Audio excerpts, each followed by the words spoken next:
아버지의 통치 가운데 안보해 주신 은혜 앞에 감사드립니다. 아멘. 이 시간에 또 사모하지만 여러 가지 사정으로 인해 참석지 못한 성도님들과 세계 각국에서 이 시간의 말씀을 사모하는 심령들 앞에도 동일한 은혜 가운데로 인도해 주시기를 간구합니다. 아멘. 해준 구성원들은 성령님이 충만한 좋은 교회를 소유하고 있으며 혼인 신앙을 향하여 생명의 말씀이 되는 사도들의 기초석으로 견고히 세우고자 하시는 목사님을 중심으로 부족함이 없는 교회입니다. 예수님께서 성령을 힘입으셨을 때에 하셨었던 그 일, 지금 그 말씀을 듣는 심령 안에서 성령으로 역사해 주셔서 사단의 나라에서 하나님 나라로 옮겨지는 죄들로부터의 구원의 역사가 일어나게 해주시기를 간구합니다. 아멘. 생명이 말씀이 되면 듣고 깨달아지는 것만큼 알고보다 채워지는 과정과 껍질이 벗겨져 가루가 되어 성령의 기름에 뭉쳐지며 예수님 때문에 형제된 구성원들을 향해 주님 말씀의 핵심은 항상 형제 사랑을 중심으로 소금의 결정체로 응집되어야 함은 형제 사랑과 심판대 지옥을 묶어서 심판의 기준점을 가르쳐 주셨기 때문에 순종으로 드려지기를 원합니다. 아멘. 결혼 준비 이외의 모든 것들은 예수님과의 약혼을 파혼하는 방향으로 나아가는 것이라고 했습니다. 모든 악한 영의 세력의 방해로부터 방패가 되어주시고 목사님을 중심으로 성도들 간의 담대함과 영의 분별력으로 깨어있게 하시고 음부의 권세가 이기지 못하도록 헤든을 견고히 세워주시고 붙들어 주시기를 간구합니다. 파수꾼이 아침을 기다린 같이 주 예수님 속히 오시기를 합수고대하고 있습니다.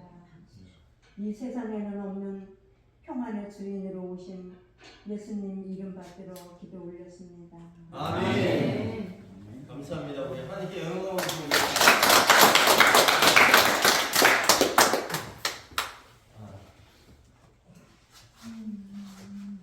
저희가 주님이 오심을 학수고대한다는 것은 준비된 자만이 할 수 있는 거죠. 그죠?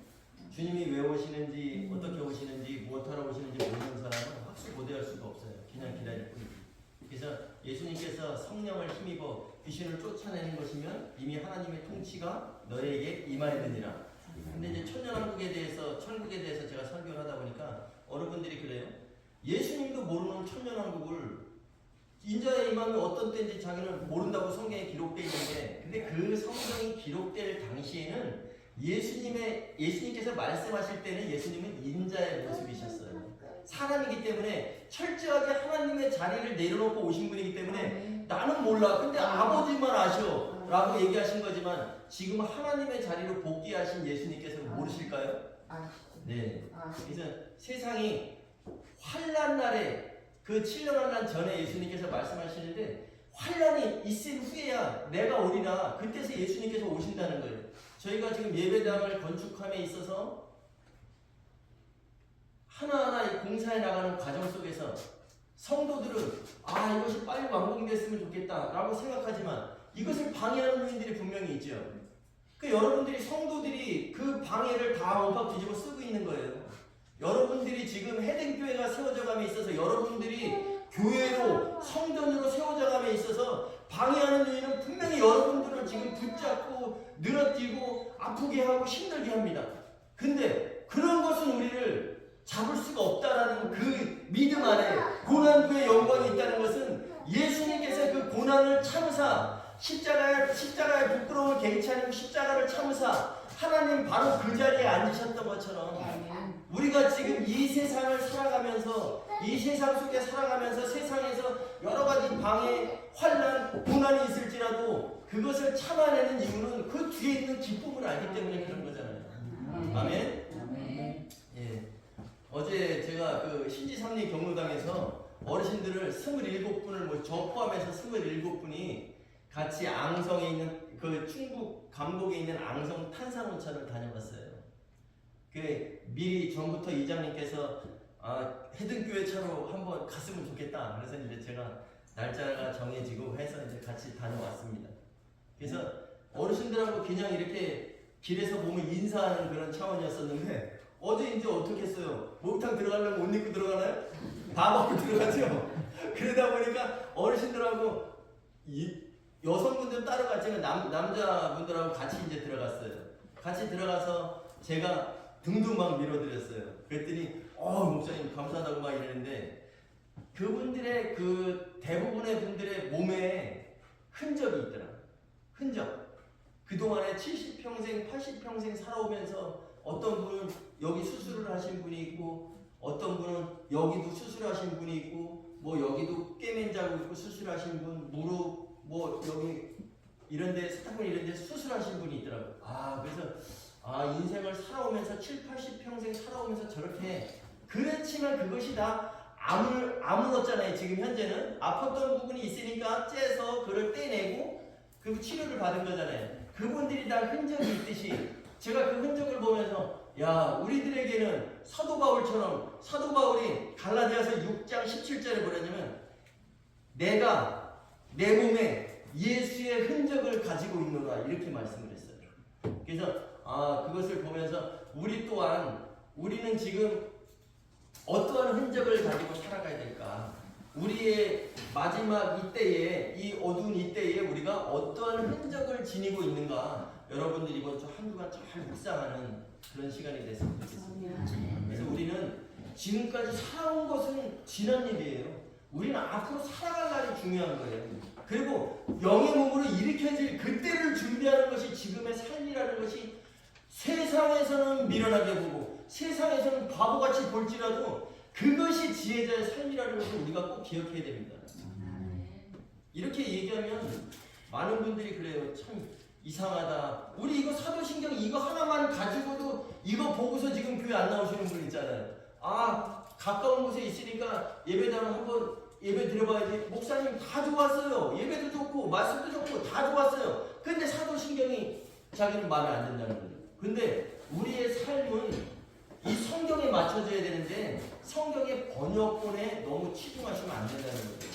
오늘도 그물 비유를 하는데 우리가 그물에도 두 가지 비유가 있어요. 그물도 두 가지 종류가 있는데 이따가 배우시겠지만 예수님께서는 확실하게 말씀하셨어요. 너희가 이 성전을 허물라. 이 성전을 허물라 할 때 우리는 성전을 생각하지만 그 성전은 건물로서의 성전 히에론이었어요. 그러니까 너희가 건물로서의 성전을 허물라. 내가 사흘 만에 일으키리라. 거기에서 사흘 만에 일으킨다는 성전은 나우스의 성전을 이야기하신 거예요.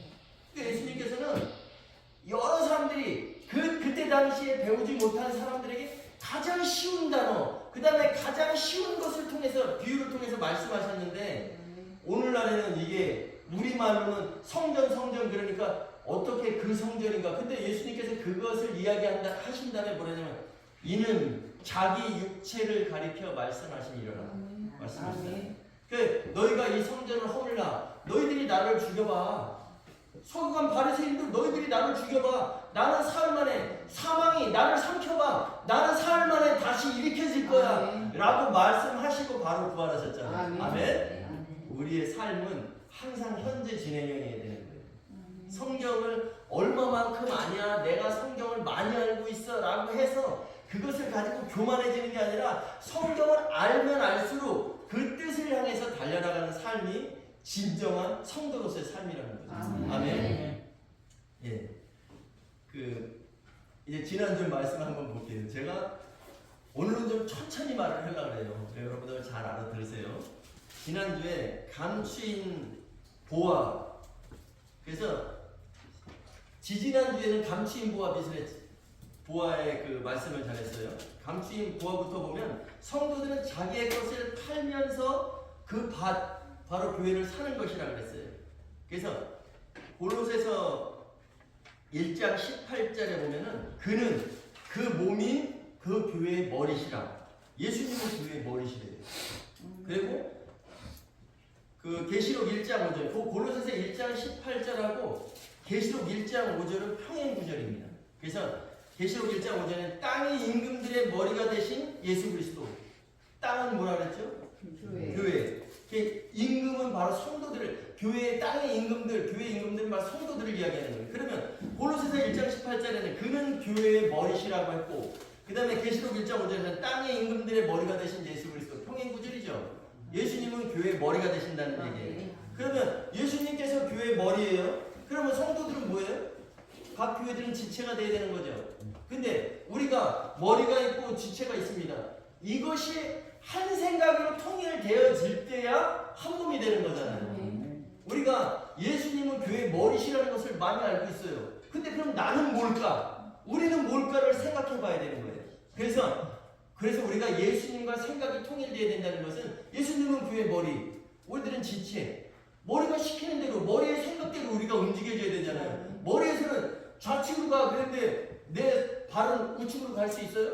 아니거든요. 그러니까 예수님과의 한 생각을 갖는다는 것이 바로 하나 된다는 것. 또 여러분들이 지체로서 나는 손이야, 나는 발이야, 나는 코야, 나는 눈이야 라고 있어서 온 지체가 하나로 되었을 때 비로소 한 몸이 된다는 것.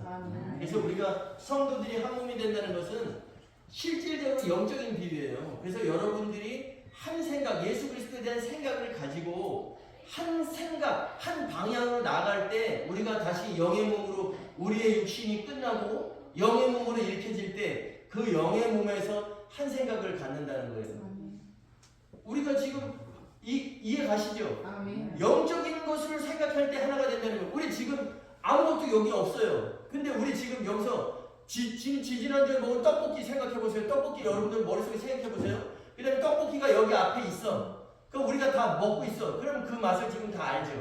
이것이 바로 떡볶이는 없어도 하나가 되는 거예요. 그 생각으로. 예배할 때도 마찬가지입니다. 한 말씀을 가지고 나누면서 아멘 아멘 하면서 여기서 하나 되어가는 거예요. 이것이 바로 하나 되어가는 과정인 거예요. 여러분들 꼭 기억하셔야 됩니다. 그래서 머리와 몸이 하나 되어야 된다. 그래서 모든 행동은 어디에서 나온다?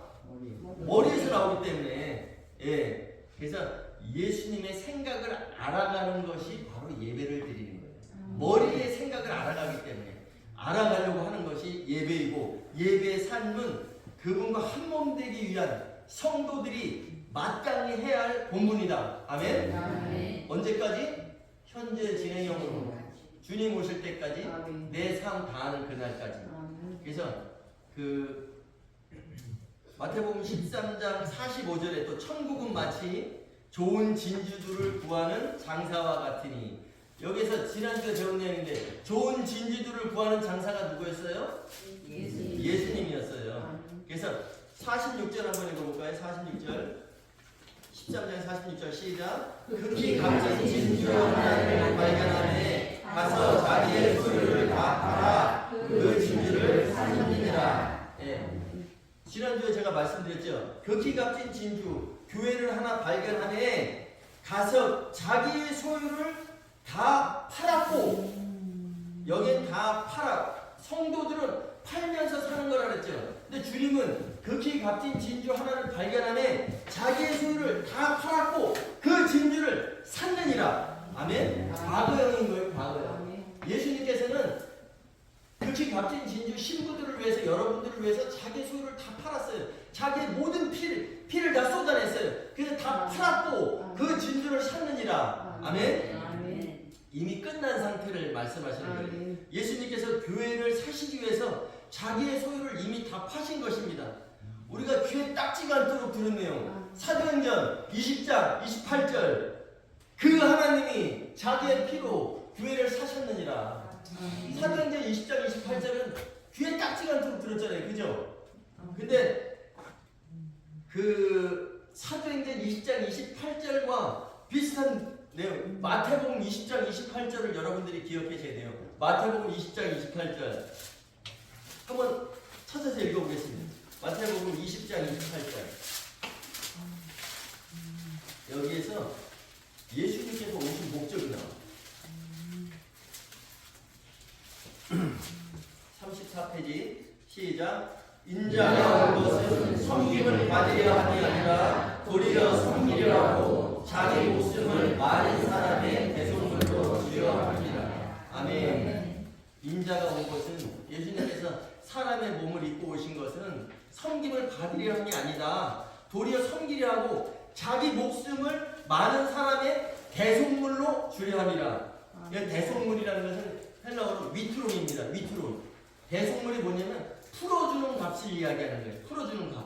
모든 죄에 묶여있는 사람들을 풀어줘서 그들로 합해서 예수님의 아내를 만들기 위해서 오신 것. 이것이 바로 하나님의 선이었어요. 그 요한복음 19장 30절 집에 가서 한번 찾아보세요. 요한복음 19장 30절에 예수님께서 신 포도주를 받으신 후에 다 이루어졌다가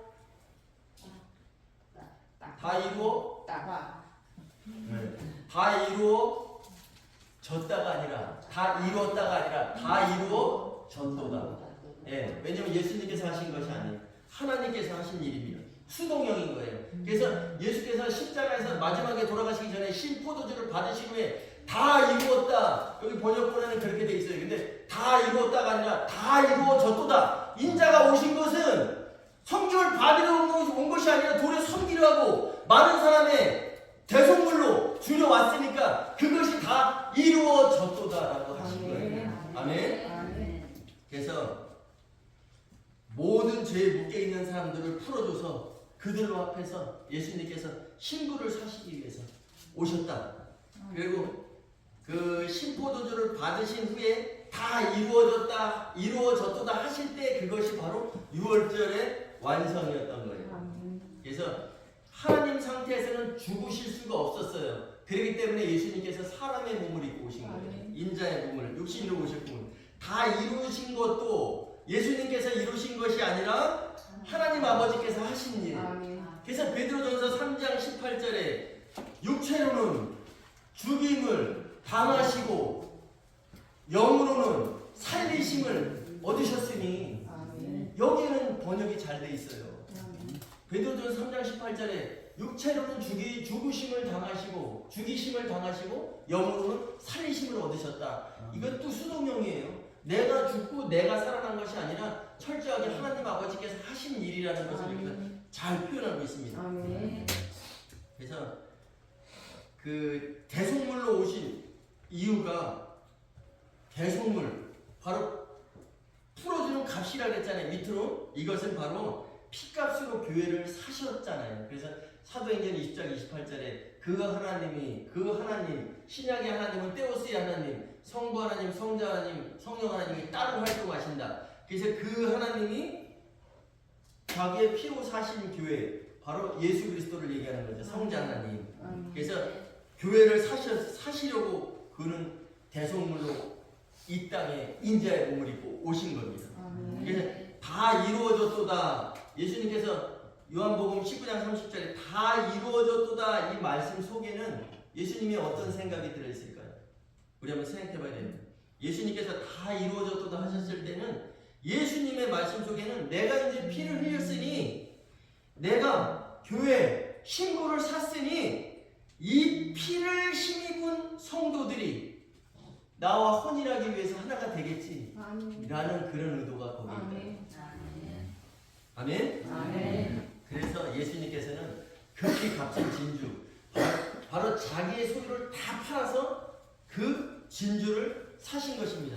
아멘? 아멘. 그래서 예수님의 목적 바로 예수님의 의지 마태복음 16장 18절 19절 내가 이 반석 위에 내 교회를 세우리니 그 예수님의 교회는 철저하게 반석 위에 세워져야 되는 거예요. 우리 원모사님 기도하실 때 그랬죠.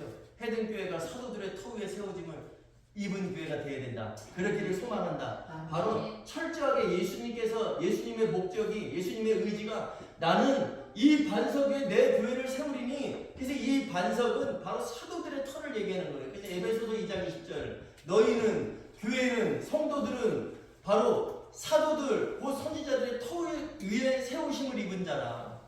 이 반석 위에 집을 지은 자는 내 말을 듣고 행한 자는 이 반석 위에 집을 지은 자 같으니 비가 오고 창수가 나고 바람이 부딪혀도 무너지지 않는다 그랬잖아요. 반석 위에 세운 집이. 근데 모래 위에 세운 집은 비가 오고 창수가 나고 바람이 부딪히되 그 무너짐이 더 심하니라. 아멘.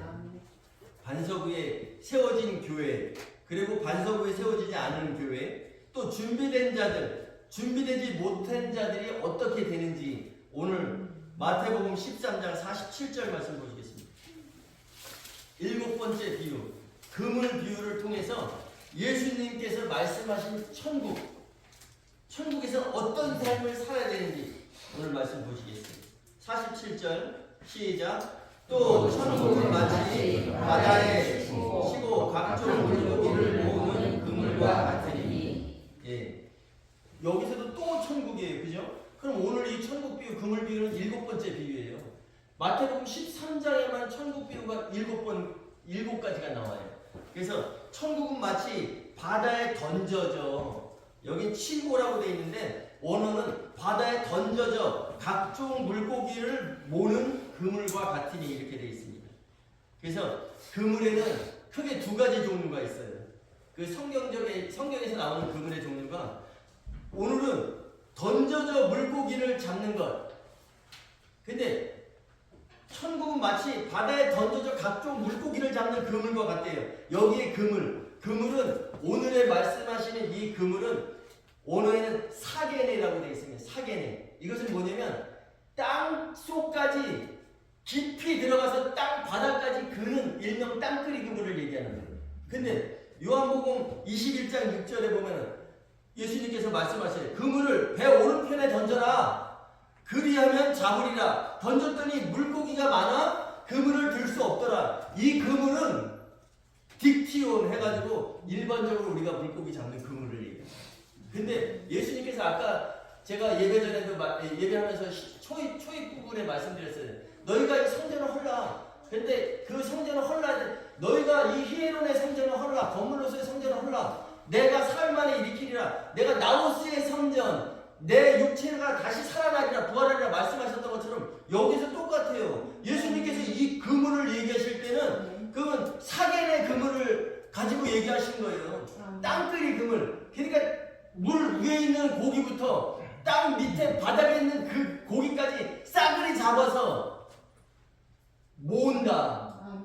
그래서 물 밖으로 나와서 거기에서 좋은 것은 그릇에 담고 못된 것은 내가 버린다 그랬죠. 그러면 예수님께서 이 천국 비유를 말씀하실 때 천국 생활에서 여러분들이 지금 다 천국 생활에서 살고 있어요. 근데 이제 이 시대의 끝에 그리하리라. 이 시대의 끝에는 이러한 일들이 있을 거라고 말씀하시는데, 그러면 다 고기들을 다 모은대요. 그러면 믿지 않는 사람들, 믿는 사람 다 모으나요? 네. 여기에서는 내가 이 시대의 끝에 이르하리라. 내가 천사들을 보내요. 이 하늘들 끝에서 이 사람 땅 끝까지 다 모으리라 추수할 때는 여러분들 믿음의 사람들을 추수하는 거예요. 그래서 물 밖으로 끌어내서, 오늘 말씀에서 물 밖으로 끌어내서 좋은 것과 못된 것을 가리는데, 그러면 성경적으로 우리가 알고 있는 지식을 한번 동원해봐요. 물 밖이 어디일까요? 그러면 물 밖. 고기들을 다 모아서 물 밖으로 끌어내서 거기에서 좋은 것은 그릇에 담고 못된 것은 버린대요. 그러면 여러분들 훗날에 주님이 오셔서 다 천사들을 동원해서 여러분들을 다 이끌려 올라가죠. 또 물 밖에 어디일까요? 공중. 네, 공중인 거예요. 공중. 그래서 오늘 말씀에 한번 그 48절 읽어보겠습니다. 시작. 그물에 가득하니 물가로 끌어내고 앉아서 좋은 것은 그릇에 담고 못된 것은 내버리니라. 이것이 바로 주님이 오시는 그때에 그 그리스도의 심판대를 이야기하시는 거예요. 우리 마태복음 24장 31절 말씀 보겠습니다. 24장 31절.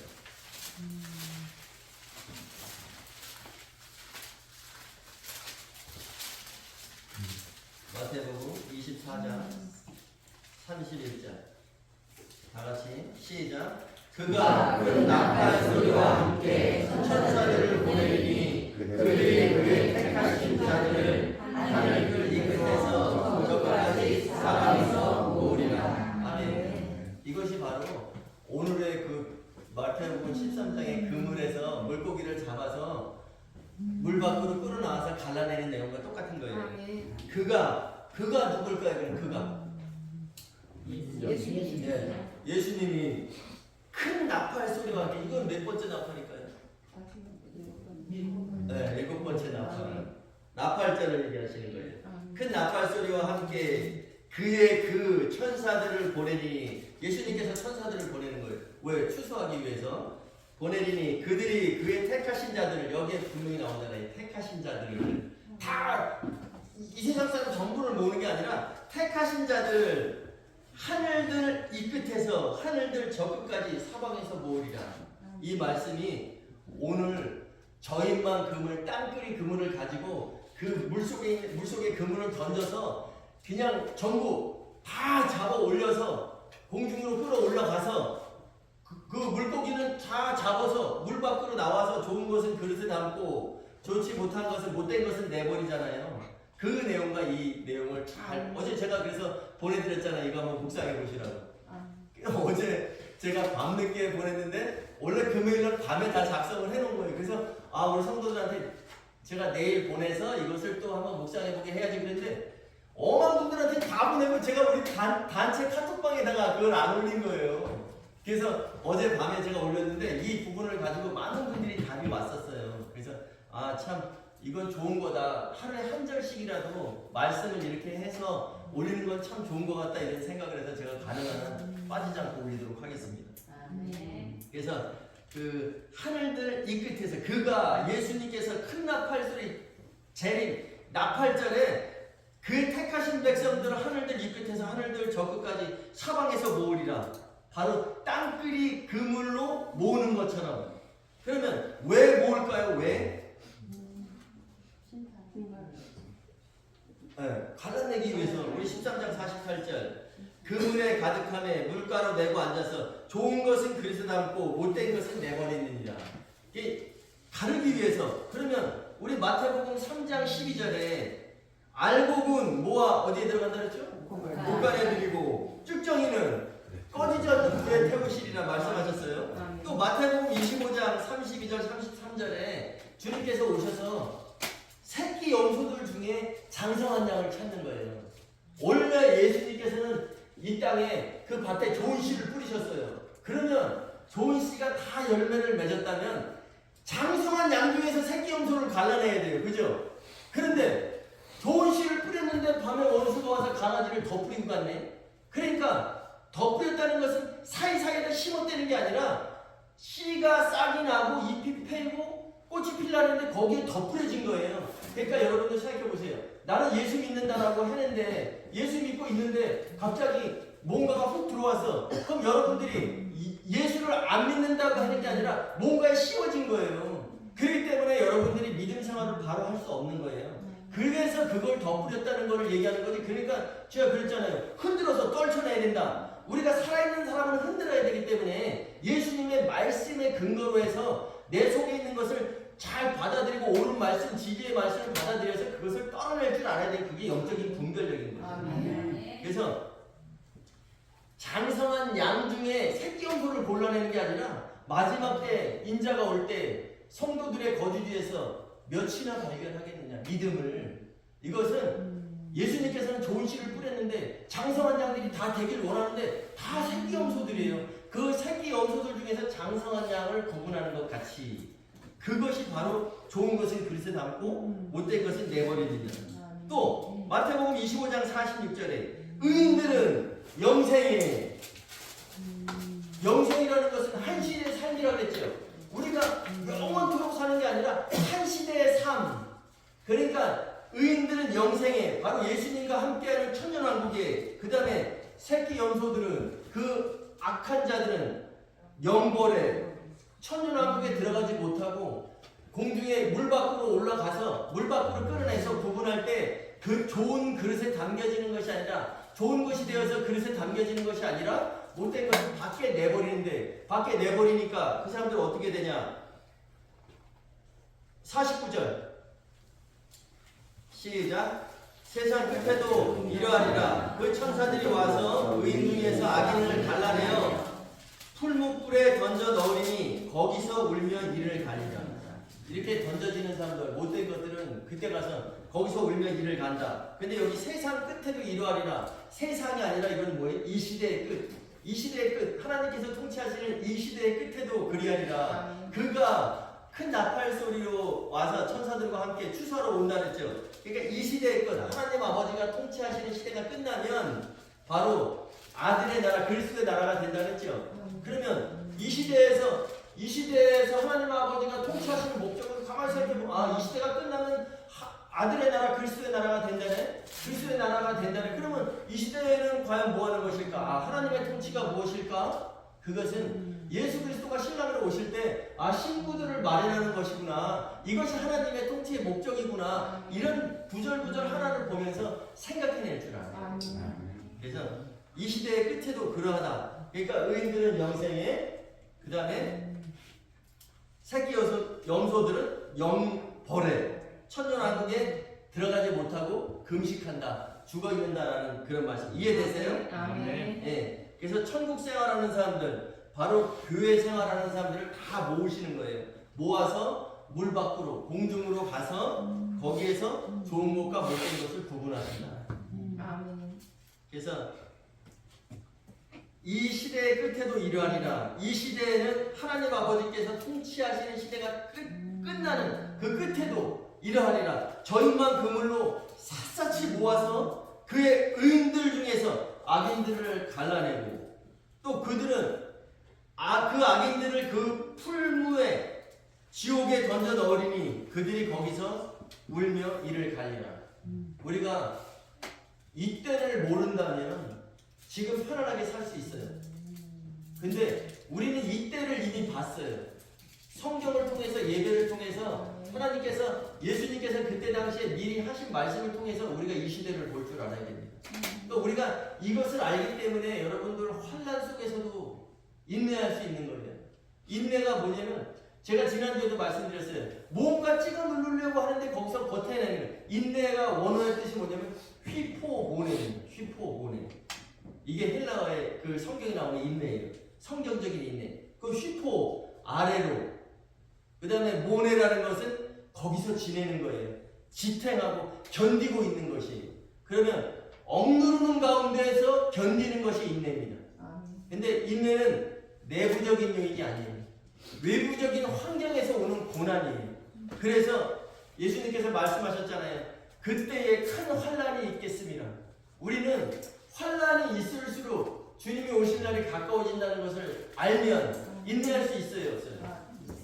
네. 이것이, 이런 인내가 억누르는 가운데서도 견뎌내는 것이 인내인데, 이것이 우리가 외부적으로부터 오는 고난을 이겨낼 수 있는 이유가 바로 환난이 오면, 환난이 지나면 예수님께서 오신다는 그 소망을 가지고 있기 때문에, 예수님께서 오셨을 때 히브리서 9장 27절, 그가 오실 때 반드시 이 심판이 있다 그랬죠. 근데 28절에 죄와 상관없이 두 번째 나타나신다고 했죠. 그럼 우리의 이 죄를 얘기하는 것이 아니라 준비가 됐는지 안 됐는지, 분명히 히브리서 9장 28절에 그가 다시 오시는데 그는 죄와 상관없이 두 번째 나타나시리라 말씀하셨잖아요. 그 죄는 우리가 이 성경적인 죄를 이야기하는 거예요. 그래서 우리가 일반적인 죄는, 우리가 예수님께서 아까 인자가 온 것은 많은 사람의 대성물로 왔다, 풀어주는 값, 위트론이로 왔다 라고 말씀하셨는데, 그렇기 때문에 예수님께서 그 대성물로 오셨기 때문에 우리가 요한일서 1장 9절에 너희가 너희의 죄를 자백하면, 고백하면, 인정하면 그는 미쁘고 의로우사 너희를 모든 불의에서 깨끗하게 하실 것이요, 만일 너희가 죄 없다 하면, 요한일서 1장 10절, 만일 너희가 죄 없다 하면 하나님을 거짓말하는 이로 만드는 것입니다. 여기에서 우리가 한번 생각해 봐야 돼요. 우리는 창세기를 통해서 배웠어요. 아담이 선악과를 먹은 게 죄예요, 아니에요? 죄죠.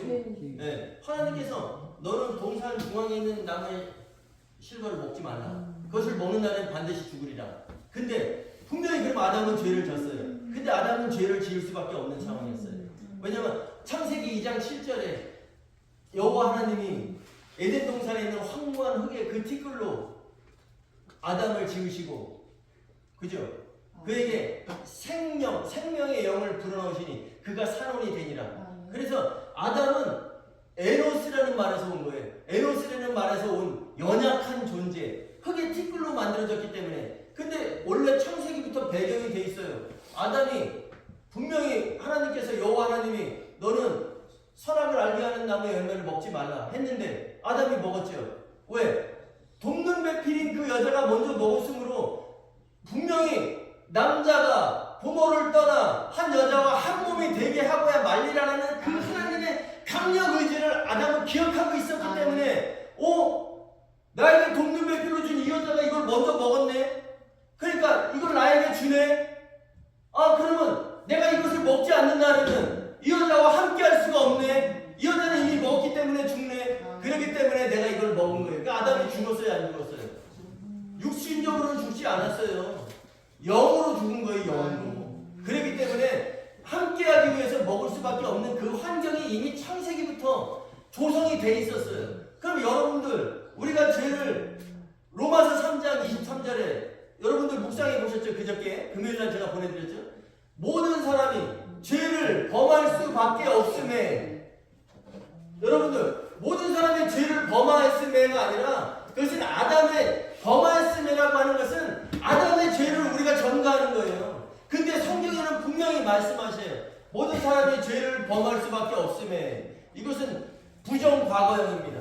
부정과거형이라는 것은 내가 받아들이는 것은 정하고 안 받아들이는 이런 부정을 얘기하는 게 아니라 그런 부정의 뜻도 있지만 정해지지 않았다. 부정. 정해지지 않았다. 우리가 오늘은 죄를 안 졌어. 근데 우리가 내일은 죄를 질 수가 있다는 얘기예요. 이제까지는 죄를 안 졌지만 내일은 죄를 질 수가 있기 때문에 부정과거형. 사람은 언제든지 죄를 질 수가 있다. 그렇기 때문에 그것을 위해서 예수님께서 피값으로 대속물로 오셔서 요한일서 1장 9절에 너희가 모든 죄를 인정하면 그는 미쁘고 오르사 너희를 모든 불의에서 깨끗하게 하실 것이요 라고 했는데, 우리가 이 모든 일반적인 죄는 예수 그리스도께 인정하고 예수님 생각이 맞았습니다. 인정한다는 것은 호몰로기요. 예수님과 같습니다. 내 생각이 같아야 되는데 내가 잠깐 다른 생각을 했군요. 내가 다시 예수님의 생각으로 돌아가겠습니다라는 것이 인정한다. 호몰로게요예요.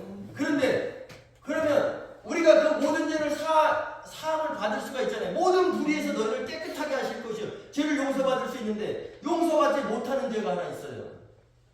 성경에서 예수님께서 직접 말씀하시는 거예요. 용서받지 못하는 죄. 뭘까요?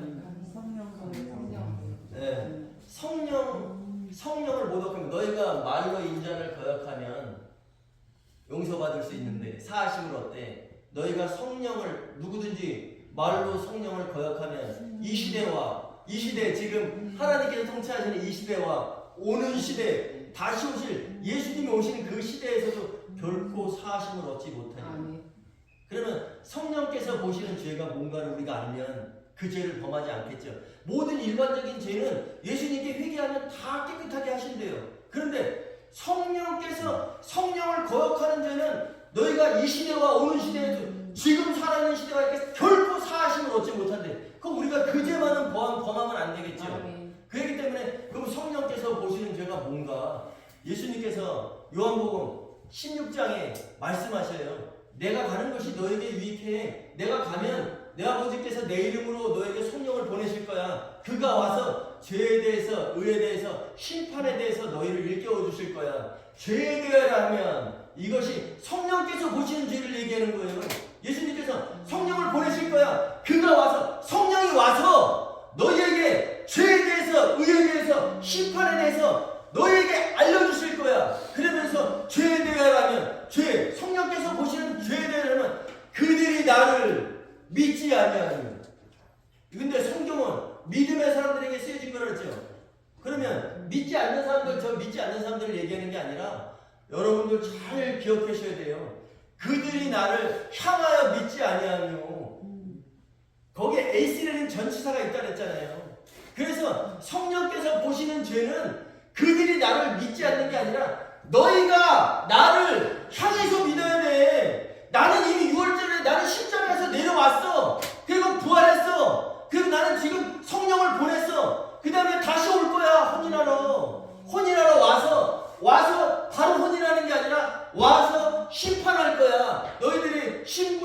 준비가 돼 있는지 안 돼 있는지, 성령의 기름을 가지고 있는지 안 가지고 있는지. 그래서 심판하신 누구의 혼이 난다. 그래서 성령께서 보시는 죄는, 성령은 이 땅에 오셔서 우리들을 한신부 되게 하는 평안의 매듭줄로 성령의 하나됨을 힘써 지키라. 이 성령께서 보시는 죄는 바로 그들이 나를 향해서 믿지 않는 거야. 이것이 바로 성령께서 보시는 죄예요. 우리는 다른 거는 다 범할 수 있어요. 모든 사람이 죄를 범할 수밖에 없음에, 나는 연약한 존재이기 때문에 하나님, 나는 연약한 존재예요. 죄를 지을 수밖에 없어요. 그렇지만 예수의 이름으로 용서해 주세요. 다시 돌이킬게요 하면 다 용서받을 수 있지만, 성령께서 보시는 그 죄 한 가지는 이 시대와 오는 시대는 결코 사하심을 얻지 못한다. 그러니까 성령께서 보시는 죄를 우리가 범한다면 오늘 금을 비유처럼 좋은 것이 돼서 우리가 그릇에 담겨져야 되는데, 알곡이 돼서 곳간에 들어가야 되는데, 의인들은 영생에 그 예수님과 함께하는 천년왕국에 들어가야 되는데 우리가 못된 것이 돼버리는 거죠. 그 밖에 내버려지니까 슬피 울며 이를 가는 이런 일이 여러분들에게는 있어서는 안 된다는 겁니다. 그거 우리가 명심하셔야 돼요. 천국 비유를 통해서 7가지 비유를 말씀하셨어요. 뭐 씨 뿌리는 비유, 그 다음에 씨 뿌리는 비유를 하시고 마지막에 귀들 있는 자는 알아들으라. 귀 있는 자는 들으라가 아니라 귀들 있는 자는 알아들으라. 귀들 한쪽 귀라도 있으면 제발 들어봐라. 알아들어봐라. 이 씨 뿌리는 자의 비유를, 이 씨 뿌리는 자의 비유가 무엇이었는가. 그 다음에 또 예수님이 오셔서 알곡을 뿌렸어요. 그 밭에 천국은 마치 주인이 제 밭에 좋은 씨를 뿌린 사람과 같으니, 예수님께서 그 씨를 뿌린 이는 마태복음 13장 37절 씨를 뿌린 이는 인자요. 밭은 세상이요. 그 좋은 씨가 뿌려진 그 밭은 세상, 코스모스, 바로 성도들이 거주하는 이곳이요. 그 다음에 좋은 씨는 누구였었어요? 천국의 아들들이요. 가라지는 그 악한 자의 아들들이요. 예. 그 다음에 또 무슨 비유 있었죠? 겨자씨 비유 있었죠? 겨자씨. 주인이 겨자씨를 밭에 심었습니다. 그러면 주인이 겨자씨를 심은 이유는 그 밭이 어느 밭이라 그랬죠? 채소밭이라 그랬어요. 누가복음에는 채소밭이라고 정확히 나옵니다. 근데 겨자를 심은 이유는 겨자를 수확하기 위해서 심었는데 이게 교만해져가지고 갑자기 나무가 돼버렸네. 나무가 돼버리니까 밑에 있는 채소들이 그늘지니까 채소들이 자랄 수가 없죠. 다른 것도 자라지 못하게 하죠. 근데 거기에 엎친 데 덮친 격으로 공중의 새들, 그러니까 우리가 이런 보는 참새같이 이런 걸 말하는 게 아니라 영적인 새를 얘기하는 거예요. 영적인 새들까지 와서 그 채소밭을 다 망쳐버리네요. 그것이 바로 천국의 비유였었어요. 그 다음에 또 여자가 몰래 가루 서말 속에다 넣은 누룩 비유였었어요. 그죠? 근데 누룩, 예수님께서 하나님께 드리는 소재, 레위기의 소재, 제사 방식에는 소재, 힐소, 이 가루로다가 드리는 건데 거기에는 누룩이 들어가면 안 됐었어요. 그런데 여자가 몰래 와서 가루 서말 속에다 누룩을 드렸네요. 그러면 누룩을 넣었네요. 그러면 그것이 부풀려졌죠. 누룩은 뭐라 했어요? 세상의 영향력. 세상의 영향력, 복음의 반대가 세상의 영향력이에요. 그럼 복음은 뭐예요? 세상의 영향력이 하나도 들어가지 않은 그것이 바로 복음인 거예요. 그러니까 우리가 복음만을 먹어야 되는데 여자가 와서 몰래 누룩을 넣어버렸네. 교회에 세상의 영향이, 교회라는 곳은 복음만이 선포되어야 되는데 교회라는 곳에 세상의 영향력이 들어와 버리니까 사람들이 많이 모이려니까 이것도 해야 돼, 이것도 해야 돼. 복 받는 얘기 해야 돼. 여러분들 복 받으세요. 그 복이 세상의 복이 아니라 임도환 목사는 맨날 여러분들 복 받으세요 하는데 우리는 환난을 견뎌야 됩니다. 믿음의 사람들은 환난이 있을 수밖에 없습니다.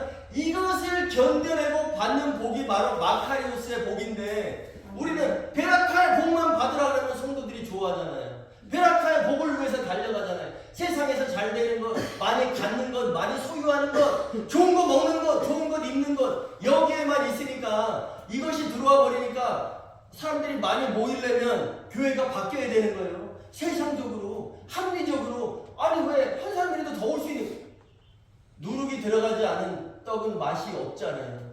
딱딱하잖아요. 부드럽지 못하잖아요. 그렇기 때문에 그 비유를 통해서 또 우리가 천국 비유를 봤어요. 그 다음에 또 무슨 비유가 있나요? 네, 밭에 감추인 보화 비유가 있었어요. 밭에 감추인 보화는 어떤 사람이 밭에 일을 하러 갔는데 그 밭에 보화를 발견한 거예요. 그렇기 때문에 집으로 돌아가서 자기의 것을 다 팔면서 그 밭을 사는 거예요. 이게 바로 성도들이 해야 될 일이다. 그 다음에는 또 무슨 극히 값진 진주 비유가 있었죠. 진주 비유는 예수님께서 오늘도 아까 서론에 말씀드렸지만 예수님께서 극히 값진 진주 하나를 발견하며 자기의 것을 팔아서 성도들은 팔면서 사는데 예수님은 이미 팔아서 그 진주를 그 값진 진주를 샀느니라. 예, 사신 거예요. 그래서 다 사신 후에 오늘 7번째 비유에서는 뭘 말씀하시냐면 천국은 마치 바다에 던져져 각종 물고기를 모으는 그물과 같으니 여기에 나오는 그물은 사케네라 그랬죠. 디티오 베드로에게 너 배 오른편에 그물을 던져. 이 그물과는 다르다는 거예요. 우리말은 똑같이 그물로 되어 있지만 이것은 저인만 그물, 바로 땅끝이 그물. 모든 사람들 택한 자들을 사방 이 하늘들 끝에서 사방 이 끝까지 다 모아서 물 밖으로 내려와서 공중으로 내놔서 거기에서 좋은 것과 나쁜 것을 구분한다. 이것이 바로 7가지 비유였었어요. 근데 이 7가지 비유를 하신 후에 예수님께서 말씀하십니다. 51절 13장 51절은 시작. 이 모든 것을 깨달았느냐 하시니 대답하되 그러하오이다.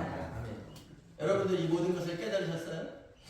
씨 뿌리는 자의 비유를 통해서 첫 번째 비유에서 예수님께서 귀 있는 자는 들으라 이렇게 말씀하셨죠. 근데 제가 뭐라 했어요? 귀 들이는 자는 알아들으라. 이 씨 뿌리는 자의 비유를. 그럼 여러분들 이 모든 것을 깨달았느냐? 이 7가지 비유를 통해서 천국은 죽어서 가는 곳이 아니라 이 땅에서 마귀도 있고 가라지도 있고 그 다음에 좋은 것도 있고 여러 가지 그 부분. 그 다음에 마지막 때에는 사방에서 다 모아서 땅끝이 그물로 해서 다 모아서 마지막에 좋은 것과 나쁜 것을 갈라낸다는 이 사실을 여러분들 깨달으셨어요? 네. 그러면 여러분들 큰 보화를 얻은 거예요. 이미 여러분들은 보화를 발견했기 때문에 예배 자리에 나온 거고 예배를 통해서 우리가 7가지 비유를 통해서 앞으로 3가지 비유가 더 있어요. 그것까지 하면 아마 여러분들이 이제 확실하게 이렇게 잡으실 수 있을 거예요.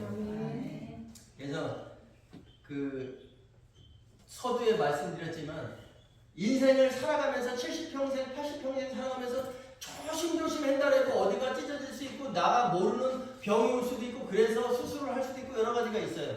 그것이 바로 사람도 살아가면서 그 흔적을 가지는데 우리는 사도 바울처럼 내가 내 몸에 예수의 흔적을 가져노라. 이것이 여러분들의 마지막 삶의 고백이 되어야 되는 거예요. 그래서 우리는 예수의 흔적, 예수의 맛을 내야 해서 여러분들이 어디에 있든지 간에 예수의 맛, 바로 성령의 9가지 열매가 있었잖아요. 그것은 성령의 9가지 열매가 아니라 사랑의 아가페 사랑에서 그 맛을 내야 된다고 말씀드렸죠. 여러분들 우리는 그리스도의 향기를 전하는 자.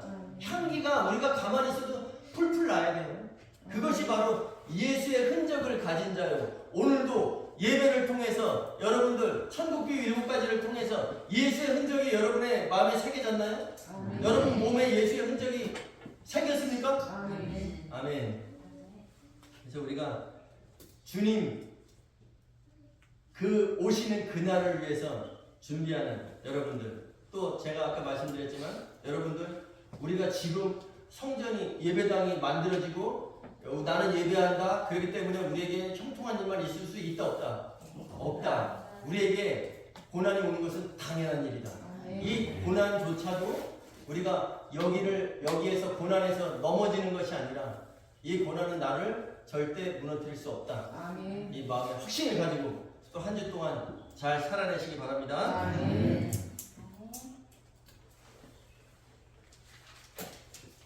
예수의 흔적을 가진 사람은 맑은 가락이 물려나야 돼요.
여기까지 인도하셨네.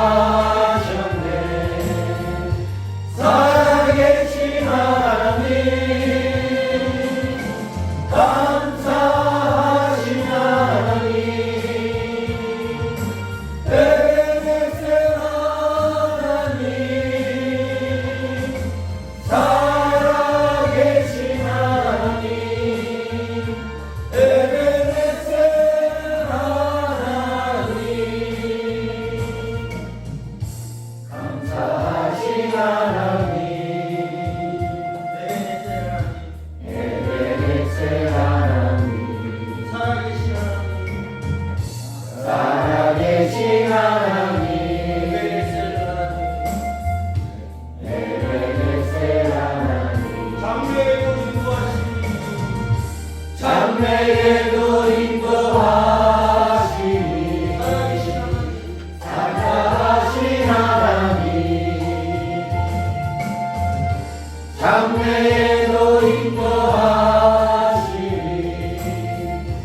살아계신 하나님, 감사하신 하나님,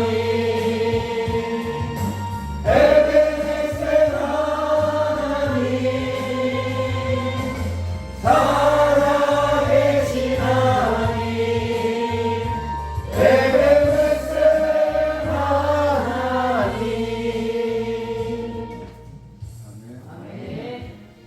하나님께서 말씀하셨어요.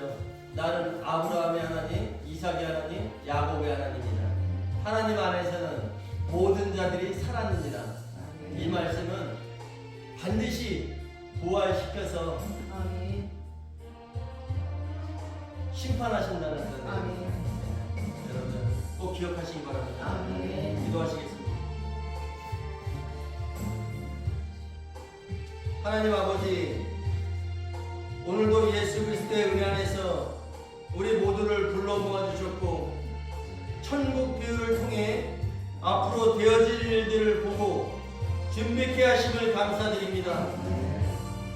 이 시대의 끝에 의인들과 악인들, 좋은 것과 못된 것을 가르실 때에 그릇에 담겨지는 자들, 장성한 양들로 주님과 함께하는 그 기쁨을 맛보는 자들 되기 원합니다. 이들이 외부적 환경으로부터 오는 고난에도 인내하여 하나님께로부터 나오는 집, 곧 손으로 지은 것이 아니요 그 하늘들에 있는 영원한 집을 갖는 자들이 되게 하옵소서. 우리의 소망이 현실의 삶을 넉넉히 지탱하며 이기게 하옵소서.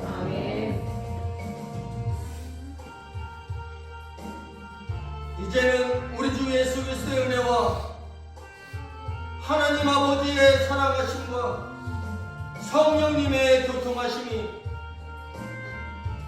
그날의 그릇에 담겨지는 좋은 것, 주님과 함께 지낼 그 삶을 현실의 삶과 바꾸지 않기로 결단하며 나아가는 이들에게와 또 각처에서 함께 예배하는 모든 성도들에게 이제로부터 영원까지 함께 하시옵기를 간절히 축원하옵나이다.